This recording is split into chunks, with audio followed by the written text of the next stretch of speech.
Dumelang, hello, hi. Welcome to Qwa Qwa Radio Podcast. My name is Mamosala Lerata, and as always, we keep bringing them with beautiful stories that they have got to share. And like all the other times, Charmaine, I know a whole lot of people knows her, but she's here to share stories. We're going to be getting to know her a bit more, leading to say wa dieza. Mosebetsi wa hao o bonolo haholo. Please subscribe, like, comment, and share. Very important. And watch the entire video because we're going to be sharing some exciting stuff. Dintho tse ding di a kgothatsa, tse ding di bula mahlo.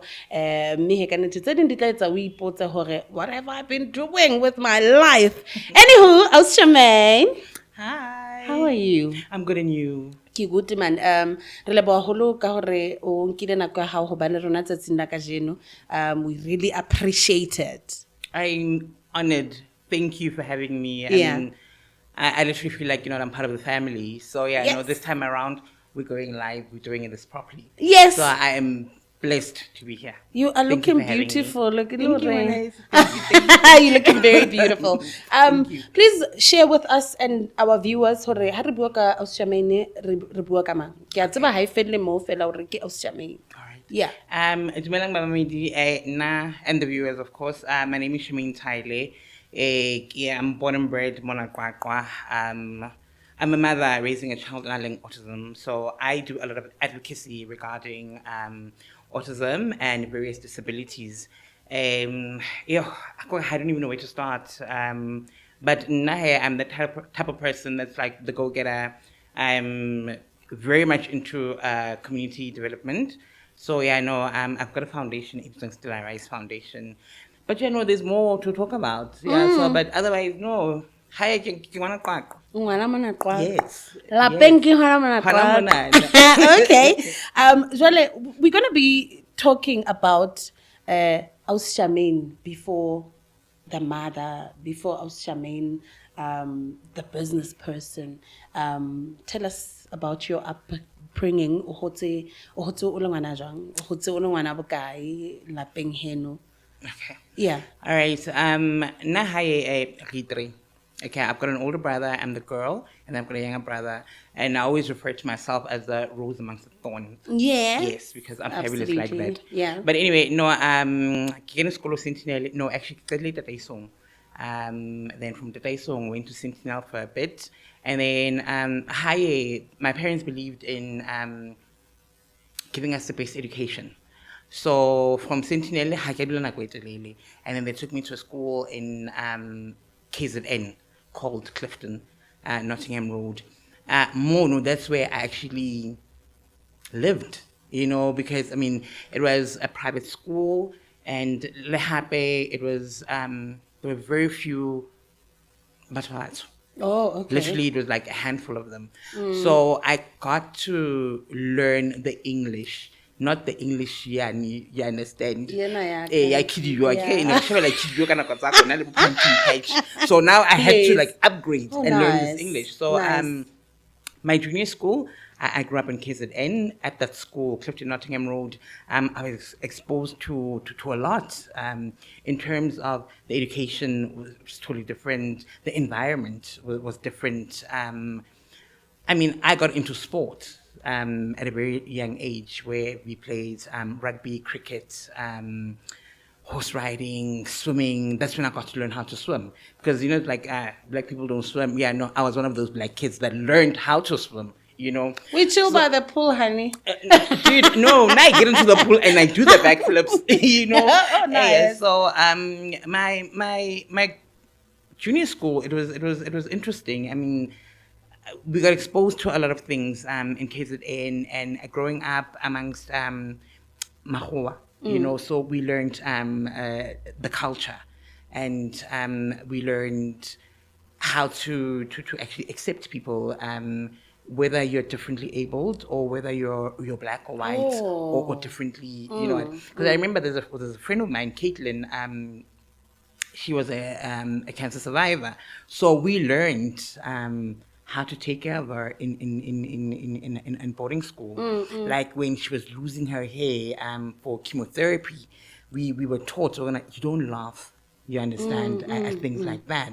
So a lot of things during that time, I learned. Okay, so and then, from me being in Clifton, I then went to a school in Bloemfontein called St. Michael's, Anglican school, high church. I grew up in church, Anglican, so it only made sense. So Anglican.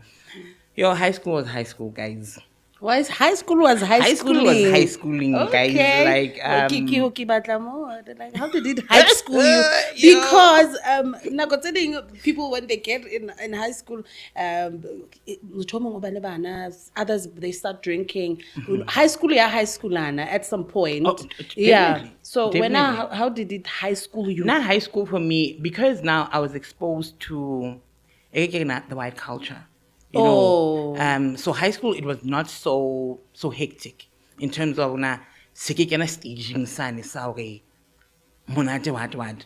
when we were exposed to going out with the white families, because we were allowed to go away for weekends, we had friends, so we were exposed to things like that. But so when dinner was served, there was wine. It was within, we could see it, but we were not really exposed to it. We were, so high school, it happened. I mean, I was very vocal about a lot of things, in terms of, I think I was born an activist, I don't know, but I was very vocal about a lot of things. High school happened. I mean, I'm not gonna lie. I remember, oh goodness, I even got expelled. Matric year, boarding school. Nagala rebellious, do sneaking out and whatnot. But we did that. But God's grace, matric finals. Charmaine Tyler was there, so I didn't mess up that badly. So yeah, and then, man, high school we learned a lot of things. I mean, I was also part of we had a Christian fellowship group. So I was very active, more in a way. We did plays in church. We did a lot of Bible study. I played hockey. I was a goalkeeper in hockey. That was like my favorite sport at that time. Rugby, yes, we played touch rugby now and then. I hung out with the guys a lot, so I got exposed to a lot of friends, the guys, and actually got to understand them. But yeah, that was like my high school. High school was very interesting. Well, Justin G. Or things differently. Would you say having guys as friends somehow do fit this at intention? Would you say that? Oh, I mean, now I get all sorts about, okay, this is how I think. So as a female, as a girl, I'll somehow. For me, it was easy to become friends with guys. Hopala High, I get it was me and my brothers. Oh, yes. But it was not just us only. It was the cousin as well. Oh. So banana and really too fair. And I could not really relate that much to my cousin, but I was more with the guys. So hanging out with the guys, I mean, I listened to hip hop. I grew up listening to hip hop. I still love hip hop. Like it about head. Excuse? Like it about head. Hey, menu, budle, it's like a mono. I get the topic of guys. So, like all the time, what's my do they ever hurt you? How they very passionate about hanging out with the boys? No, of course. Really? Of course. Okay, it did happen. Yeah, so I mean, I grew up listening to hip hop, and I remember they would have events when the stadium was still fabulous. Chama Stadium, the basketball courts. To go listen to hip hop and play basketball, and I was inspired. I mean, by But they are still in the industry, I mean, on radio and whatnot. So I loved, I enjoyed my childhood. I'm not going to lie. You know, it was interesting. Very. It was interesting. And then, hey, you know, Hans Otla Ohola, then from being a tomboy to like, no man, you need to start becoming girly, you know. At least my lipstick in yana mono, and I'm like, not my thing. Still not my thing, but yeah, I know. I am trying. Oh, that's I am trying. Yeah, so lit. Now, your childhood growing up it sounded very fabulous, you know. No, it was good. It was good. Yeah, and hase hangata, honestly speaking, Rupa Horomotara, you know, not growing up, it was nice. Yeah, no. For most people, yeah, no, that one I'm not gonna lie. Really nice. Yeah, really nice. And I will forever be grateful to my parents for actually making certain decisions that they took regarding, especially education-wise. I mean, because after I matriculated, then I went to TUT, Pretoria. I gained, Pretoria was Pretoria. Hey, Pretoria happened. You understand? No, Pretoria was interesting, but the thing is, I had already done boholo bantu sakaman. You know, like not I was exposed to the Freshers Bash and whatnot, but it was not my thing. I was never a person who crowd. You know, so yeah, we'd go to the Spring Bash, and then after I was like, nah, man. Can I rather go hang out with the people? Let's go watch movies. Not for me, the loud, the doof. No. It was never my cup of tea. Yeah. So from TUT, it was midterm graduate. I studied a bit of tourism. I studied a bit of HR. I never completed any of my courses. Yeah, because more than anything else, I wanted to work. I wanted to establish myself, you know. Yeah. And I remember my friends, they already had 2-3 kids, you know. And I was like, but how are you guys doing this? Why are you making babies? Let's make money. Because I looked up to my parents, haholo. So I wanted to, well, I wanted to graduate, but that didn't happen. And then I wanted to work. Before I had a child, I was like, I have to be financially stable because I wanted to give my child what I got. But you know how it is with life. Yes, I got a job. I mean, I worked, in different industries, really. And that's where I gained my experience. I mean, I worked at Value Logistics at some point. I was even in a PA to an attorney, 2 attorneys at some point. I traveled. I used to work in Durban, so I gained a lot of experience. And then, I fell in love with radio. My friends were producers and presenters at Gakasi FM.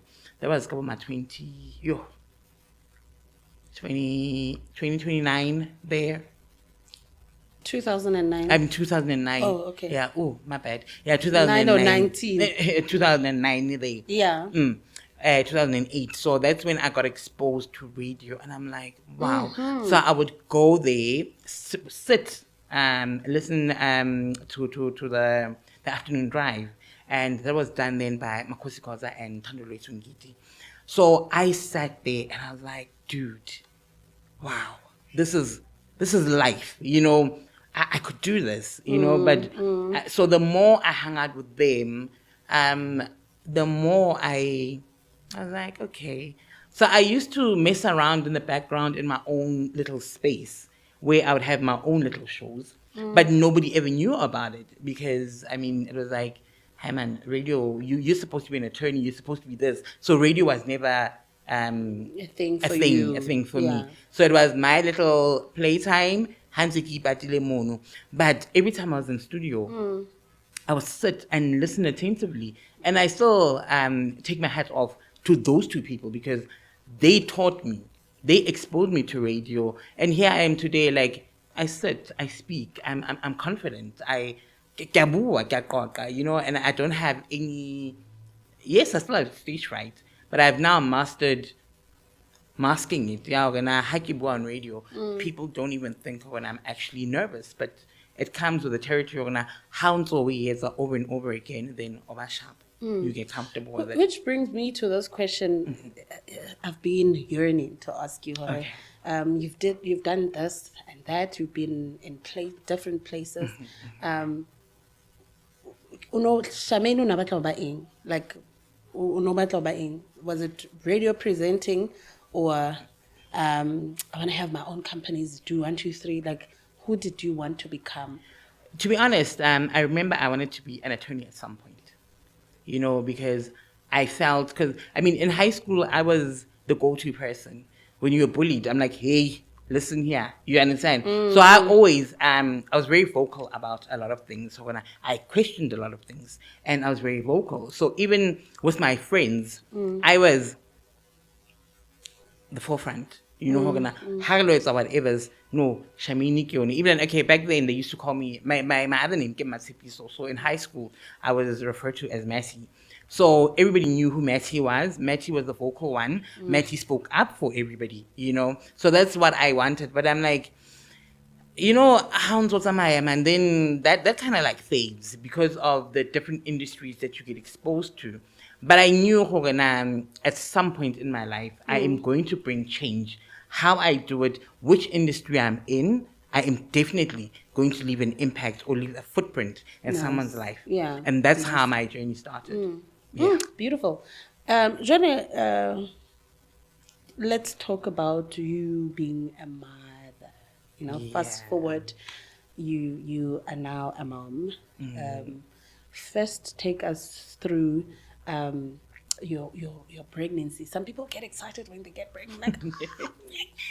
And then others, it's a thing of, oh my goodness, how am I going to do this? In some cases, the person that you were doing the did was the father. Had again, no, not not at this point. Yeah, that's true. Unfortunately for us as batho ba bomme, how the pregnant, how now I'm not ready. That's what ready. It's there, but it's different for batho ba bontate. Hence why babang baba like, hey, I now. At this point of my life, sorry, sisters, I can't. No, that is very true. Yeah, so that is very true. With me, wow. I found out I was pregnant at the age of 29. Geez, I don't think I'm gonna have kids because I'm now looking at the track record of my friends. My friends are like pushing 2, 3, 4 kids. Lovely, and here I am. Still trying to establish myself and financially being stable and whatnot. Yes, then I met a guy, and my pregnancy, it was very interesting. I went to bed that night, and it almost sounded like, I think because I was so angry, it almost sounded like honale moto abuletseng speaker, and it was heartbeat that was literally drowning me, And I woke up, and I'm like, sound is a Hawkeye. Instinct kicked in. I remember a friend of mine had we had bought like the pregnancy test and I clicked on the So she tested one ages ago because she had a pregnancy scare. So this one was chilling, and I'm like, I went there. I did it. 2 lines, and I'm like, okay, wait, hold up. Kanjan. Kanjan. And I'm like, all right. Woke up in the morning, I decided like, you know what? Go to work. After work, I'm going to town. Went to town, got another pregnancy test. Tested immediately, 2 lines. I'm like, okay, cool. Then I informed the guy. And he's like, yeah, but no, I figured, I knew. And I'm like, basically, whatever type of setup. So now I'm like, okay, I'm 29, I'm working, cool. I still get some so I'm still scared. How am I going to break this thing down to my parents? Then what I decided, I'm going to be smart about this. Went to Ackerman's, bought booties. That's all right. The baby shoes. I bought a pair of those, and I bought a blue paper bag.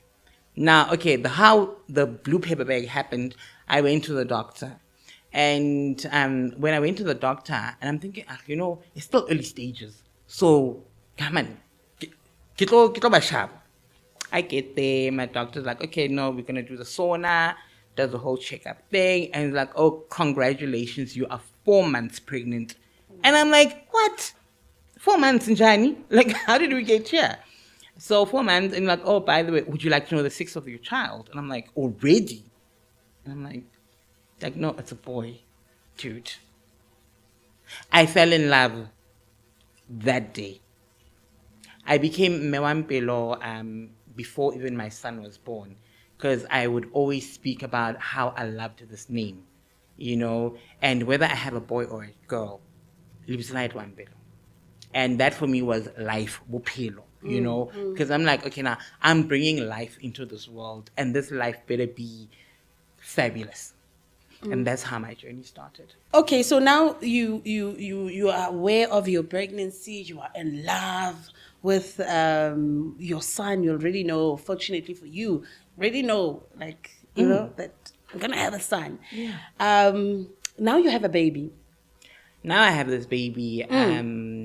This baby, even the birth, it was natural. There were no complications. My baby was a tiny baby. Oh. He was, I think, a week or 2. Yeah, 2 weeks prim. But all our way, we had no complications. Yeah, we're gonna prolong the stay in the hospital and whatnot.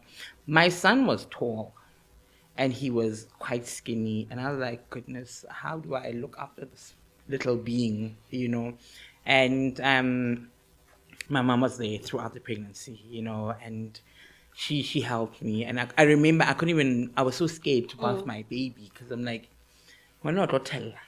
Because, Mpela was tiny, because we couldn't, we bought the newborn, but nidilkholo here. So then we went to tiny baby, and they fitted perfectly. But now he was tall, so you understand how balanced, man. The equation was not balancing, man. Yeah. But Hannah going to say, yeah. I struggled. Mpelo used to sleep. He slept a lot at night and during the day, and then at night he was up. So he had switched his day and night. So I had to train him to get it the other way around. And throughout, we had no complications at all. The milestones are high, 100%. I remember when I stopped breastfeeding very early because he couldn't latch. I struggled with that. So when he hit 1 month, I was like, Manaka, hey, mommy tried. Nan is the way. So he was on formula and he picked up weight and everything was good. Like I'd give him the bottle, he would sleep. And I'm like, fabulous, you know. We went to his clinic checkups. There was nothing. There was no complications at all.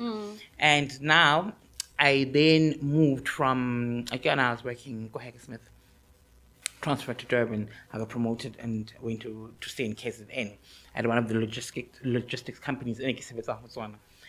During that time, we had to adjust to the heat. Yeah, KZN is hot. Yeah. I remember my son was at daycare and I was at work and I got a call and they were like, listen, your child is burning up. We don't know, he's been crying. And I'm like, okay, I'm on my way. How old is the child now at that time? Mpilo was about 2, 3. Oh, okay. Yeah.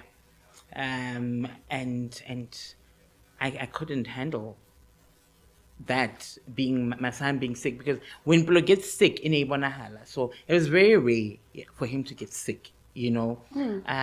So when I got the call, I literally dropped everything. A friend of mine dropped me, took me to daycare. We got there, my son was burning up. And I'm like, listen here, this child is not going home with me. Allergy. They called the ambulance, they came to pick us up. We went to Marion Hill Hospital.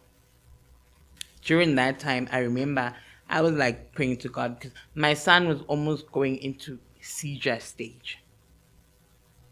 You understand? Sure. And I was not sure how gonna had obali seizure, what the flip. So we got to hospital. He was admitted. They did all sort of checkups. I mean, my son, I'm looking at was some tablet, till today, to reduce the temperature. They put it at the back. He was on a drip. He was on. Also, there's a drama. They did all sorts of tests. Like, I remember there was a point where they couldn't even, like, on my son. Now they had been poking him everywhere, And then watching him go through that was for me, and I was like, no way. Like, I had to be strong, and his dad could not be there because he was at work. So I went through this alone. With him, yes, on the phone, but the experience, I was alone. Did you feel alone, or because of everything that was happening, it didn't really ring a bell that, by the way, I'm all by myself? To be honest, because this was new to me, because with every checkup, he was there. Oh. So now that we're in hospital, he couldn't because he was at work. And with the checkups, it was either my mom would be there or he would see us afterwards. So there was always people around. But this time around, I'm doing the skeleton. They did all sort of tests. Until today, Salas, I won't tell you what was wrong with my son. We still don't know what was wrong with him because he was discharged. And then I had to monitor him, Okay. My son has done all his milestones. No issues. He teethed, no issues. You understand? But now it was the speech. My son was more on your baby talk at the age of 3. And there was no words. And now, Sekisheba, Bana Babang. Age group Babu. And I was like, no.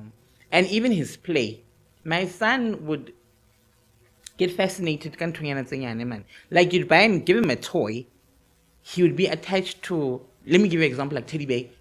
He would be attached to the tag, the teddy bear, not the teddy bear itself. The actual teddy bear. You understand? Yeah. So other kids would be like, this is my, you understand? He would be attached to something totally different.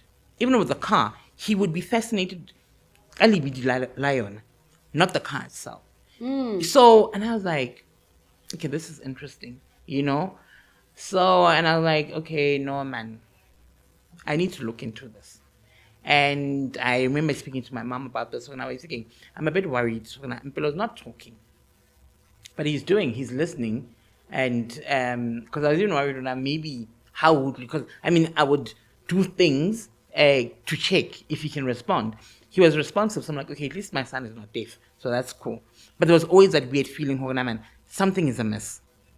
Then, and we spoke. I think then at the age of 4, we decided, you know what, we're going for a diagnosis. We're going for a full assessment.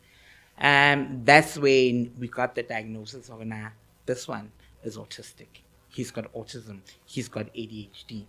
And I was like, okay, so what is this? And then I'm that person, you say a word, I go Google. You say something, I go Google. Or I ask you, explain, elaborate, so that you see what is this? So luckily my doctor, he was very, very understanding. He explained, and my mom was there, and we got the verdict. Okay, Mwana is autistic. Autism, it's not curable, it's manageable. So we're going to start attending things like speech therapy, occupational therapy, and he's going to be on medication. That's where the journey started. At the age of 4, my son was diagnosed with autism. Now, all was well. Your pregnancy, you have a everything baby, was fine. Everything was fine. And then 4 years later, there are things still they're not curable but manageable. How did that? How did you take that? How did that make you feel? As a mother, I was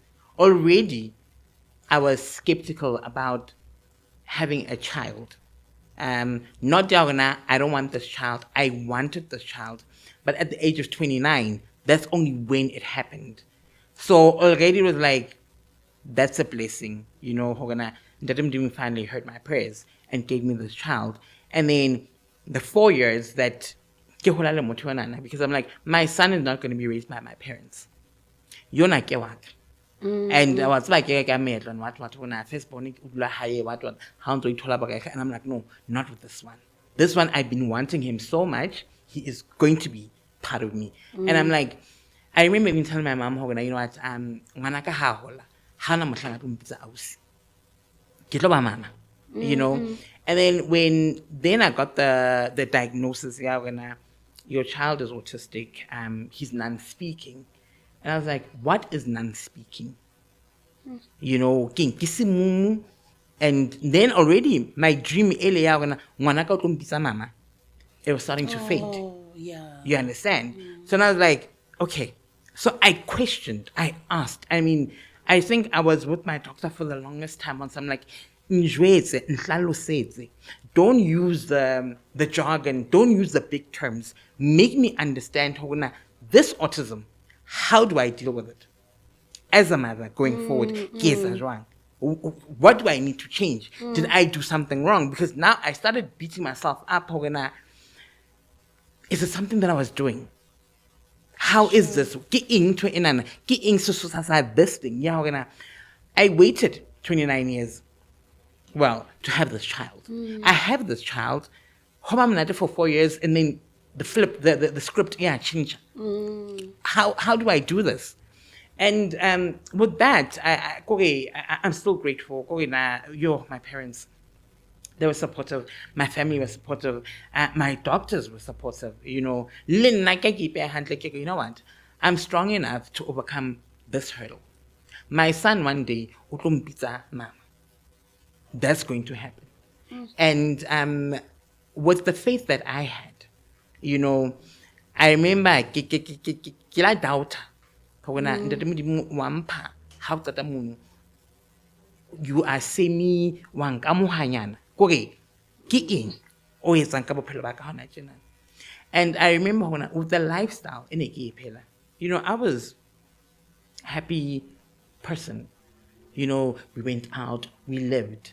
And I was like, okay, maybe this is not my time. Sure. Tone down on. Yeah. So, and then Hans KZN, then it was a whole thing. I need to come back home. I resigned at work. I left Mpolo's dad at KZN. I left everything and I came home with my son. And was it a thing of this is new, I want to do it at home with my parents, or I need to take a break from all else that I'm doing and just have time to deal with my now reality? Yeah, it was both. Oh. Because remember KZN on its own in Alabuphelo. I mean, we would go out. We had nannies. We had aftercare. You understand? And so when I lived in studying, and I'm like, but this journey, Empatla close home. This one, I don't think Kilohono is a Mikili one. That's when we got the diagnosis, Sikilemona Haye, and that's where I changed. Like literally on some I had to be hands on. I had to occupational therapy, speech therapy, the medication. Every checkup, it was he's on medication. I had to jot down. I had to remember treatment ahoyona emotshwere. Now I'm reporting to the doctors every time. I'm reporting. I'm doing this. I'm doing that. We are going everywhere. And the beautiful thing, when I took him to daycare, they accepted my son. They saw yes, physically he is normal, but mentally we have a challenge. So they let him be in a mainstream school. My son was attached to his blanket. My son, when he got tired of being in class, he would go to the next class because they knew. And they were okay with him. But I'm like, for how long? You know, are these people just going to tolerate my son? Because at the end, he needs to learn. He needs to learn something. So I remember I took him out of that one daycare and I took him to another one where I thought they'd be more accommodating. Yeah. Yeah, no, we did. But my son was always sick at the next daycare. Like, in a lady fuba, after sifuba, and I'm like, but manaka hakuli jwalo man. You understand? It was always a snotty nose, what. And then after that, I was like, no, Monsa. Now, me and my parents, we sat down and I'm like, for the sake of your child, we need to leave Qwa Qwa. There are no schools for children who are autistic. Get a center. And I've always been against the center. For me, a center, not in a bad way. A center, for me, a parent started this.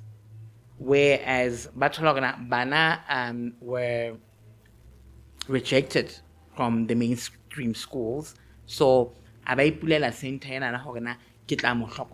Oh, yeah. you understand? That's my theory. I'm not trying to offend anyone with that. So that's how I took it. So we then packed up, we searched, we found a place in Midrand. That's where my son went. Private, highly expensive. It was hectic. Yeah. But it was worth it. Yes. Yeah. Now, I'm going to be asking you, I think, 2 questions in one line. How did you accept Mpilo as he is? And when you would do as per doctor's orders, were you hoping that maybe if I do Ntotse right, the whole thing can change? And absolutely. also, ho na le bomme ba bangata raising bana ba nang le autism, cerebral palsy, this and that. And hangata, because of the shock, they don't believe her. And tuna eating and haki doctor to physio speech what na sere hang khon mamang bona sere ke rekeng e feng or something. When with me, I think because I was very grounded spiritually. Oh. You know, yes, I doubted Hoena. Is it possible? Yeah, Hoena. From but, and I'm like, witchcraft, yes, we are going to entertain it. You understand? We will entertain it because I'm like, how does it happen? Jiggy. And you're like, okay, what happened? Yeah, like, yeah, yes. You know, because usually I can when you think of a disability, physical, and this disability, let me be visible from the onset, from the beginning. Then we understand. Yes. You know, so I didn't see that. But I still say, Hogana, because of the person that I am, I explored this and I'm like, I had the support. If you've got the right support, Salas, it makes things a lot easier. So I had the support from my parents and my doctors as well. And Lena being the person that I am, I wanted to understand. But I had to, I can't. What gave me hope was it's manageable. You understand? We can do something about this. So, and I remember saying, okay, God, thank you. At least it's not a physical disability, because CP, you know, I've seen other children, you know. So for me, it was like, the mental, I know, will come around, you know, because now I go around everywhere with my son. People, yes, his autism is profound. You know, once you try and communicate with them. But I don't regret. And I honestly don't regret, because this autism, yeah, my son, it opened up another bophelo bo bong e leng kekebe ka bo tseba. You know, yeah. so I remember, fast forward to the diagnosis and now the therapy and the Midrand. We stayed in Midrand. He went there. I worked. It was strenuous.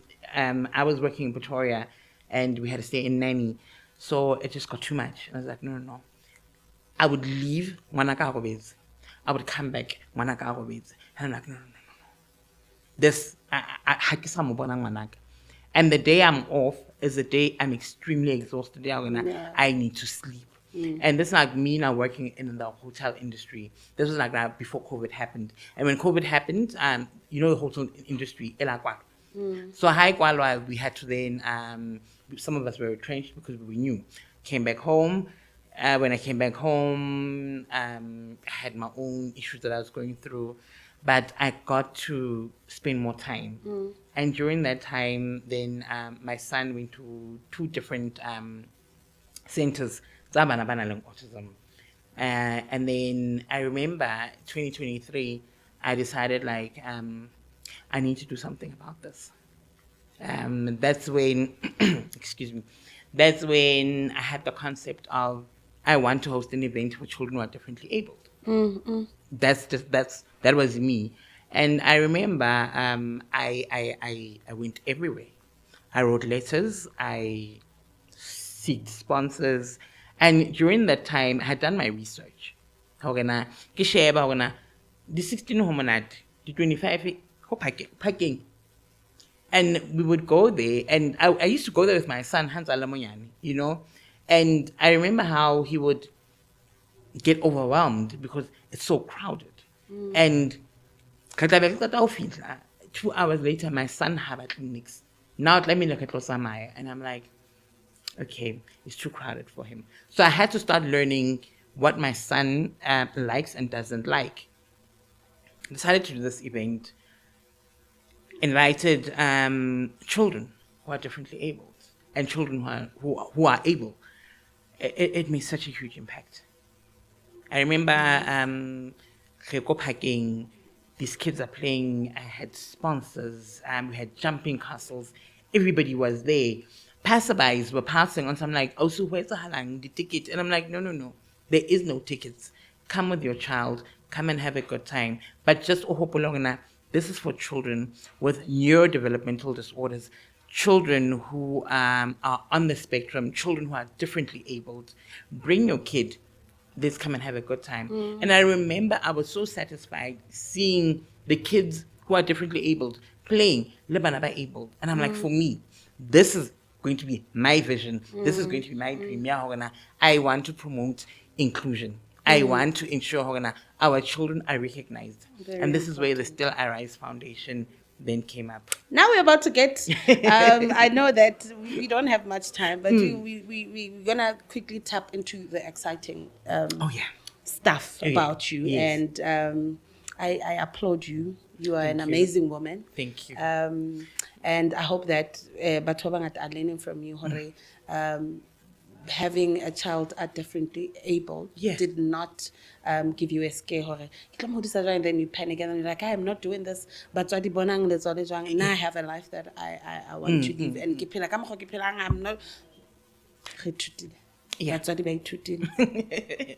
Now, what is Charmaine doing right now? Before we close, tell us about the exciting stuff that you've been doing. I've been doing a lot. With the foundation, I think most of people, I've got a foundation called Still I Rise Foundation. What we do is that we advocate and focus on stimulation, entertainment for children who are differently abled, especially children who are on the autism spectrum.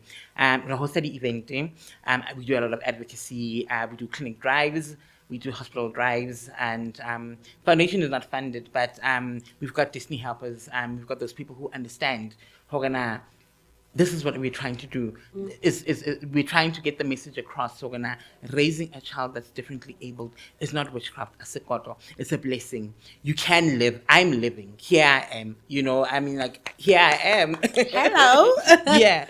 So I've been busy. I mean, I remember April every year it's National Autism month, where we celebrate children who are on the spectrum. So I teamed up with organizations Qwa Cape Town, and we drafted memorandums, and we marched to Parliament, to hand over the memorandum. That was, for me, the most, like, such a beautiful, mind you, I've been to Cape Town numerous times. I just did not know these people. These people we met on TikTok, you understand? And that's where I do a lot of my stuff. I post, go TikTok. We've got a social media page, go Facebook, go Still Rise Foundation. So we decided that we're going to team up, went to Cape Town, did it. We marched, it made waves. It was on TV, it was wherever, it was published. I've got articles that were published. And then we are hoping we're government did differently able to. We are facing a lot of challenges, and people don't get it. And I say, if this disability, if you don't have anyone with disability, or you've got a child with disability, it's not high matter that much to you unless you're in my shoes. Yeah. So with me, I've been going everywhere. We even last year we had a program called Welcome, where it was I met this young lady, social media as well. She liked what I did. She's like, no, she's a mom with a child that's got cancer. He's a cancer survivor, and he's autistic. And I was like, I want to meet you guys. So we met. We did an event. So now every October going forward, a Sunday, just like we do it here at Qwa Qwa every November, like Still Rise, welcome. Besides that, I've been on radio. I've just been doing my own thing, and I fell in love with soccer. I've never been a soccer person, by the way, guys. Soccer, I'm more of a rugby baby. But I was introduced last year for Special Olympics, where I actually went. And when I went, then I was like, this is interesting. Actually, 2024. I'm like, no, I think I'd like to do this. So I kind of could say, then I was like, no, Still Arise. We're starting a soccer club. That's precisely what happened. Today, I'm a coach. I've got my own soccer team. Yeah, from not liking soccer to being a coach. Exactly. Wow. Yes. Okay. So I've got a soccer team, and it's called Still Arise Football Club. Recently, we were sponsored by our beautiful mall with a full kit, a soccer jersey. And this team is made up of youth who have intellectual barriers. The slow lane, And guys, those kids, yes, they might have issues with certain things, especially more boskolong, but they've got talent. These guys play soccer, and we are in a soccer league, and we're playing with proper people. Guys, we are playing with proper people, like proper teams. Yeah, so I'm really proud of that. And then also with Special Olympics, I'm now fully in Gaga Special Olympics South Africa, and nice. Recently I was issued my gear, my regalia, with my T-shirt, Special Olympics, as Coach Charmaine Tyler. So yeah. Wow. Yes, Okay, yes. we saw sort of evidence before we Yes, go. Quick before we go. Before we wrap it up. Evidence. No, I do. I'm not all talk. Yes, I'm not all talk. Here it is. This is my Special Olympics T-shirt. Oh, nice. Yeah. And then, of course, at the back, it's got coach. Here we go. Yes. Coach. Well And done. thank you so much. So thank you so much. And then I've also got my soccer jersey. Yes, but there's a lot that has happened, in this journey. I mean, I also graduated. Go we did a course. Business, new venture. Plus, we salute you now. So, Yeah, and so you well, can final, yes, finally, get a certificate, Well done. And yeah, this is the jersey. Right here. Yeah, yes, still rise. What's about jersey number 3? I Seriously? think in my next lifetime when I oh, this is nice. Yeah. So that's very yeah. nice. And then I graduated. I mean, I've got my certificates and first time, and it feels so good to accomplish. Like I've always said like, why is Anto? Why, And my wife? you understand? You start to finish. That's exactly what I've been doing. I mean, with the foundation, and I'm going. Nice. With the soccer team, and I'm going. Like, so I'm just grateful for the person that I am and the person that I've become. It's a journey. And I'm grateful to people who understand and see what I'm trying to do. We see you. And my son is the reason why. And I even remember how this Still I Rise came about. Maya Angelou, there's a poem. Every song, Still I Rise. When you have a moment, share, because I felt like this woman was talking to me. You know what I mean?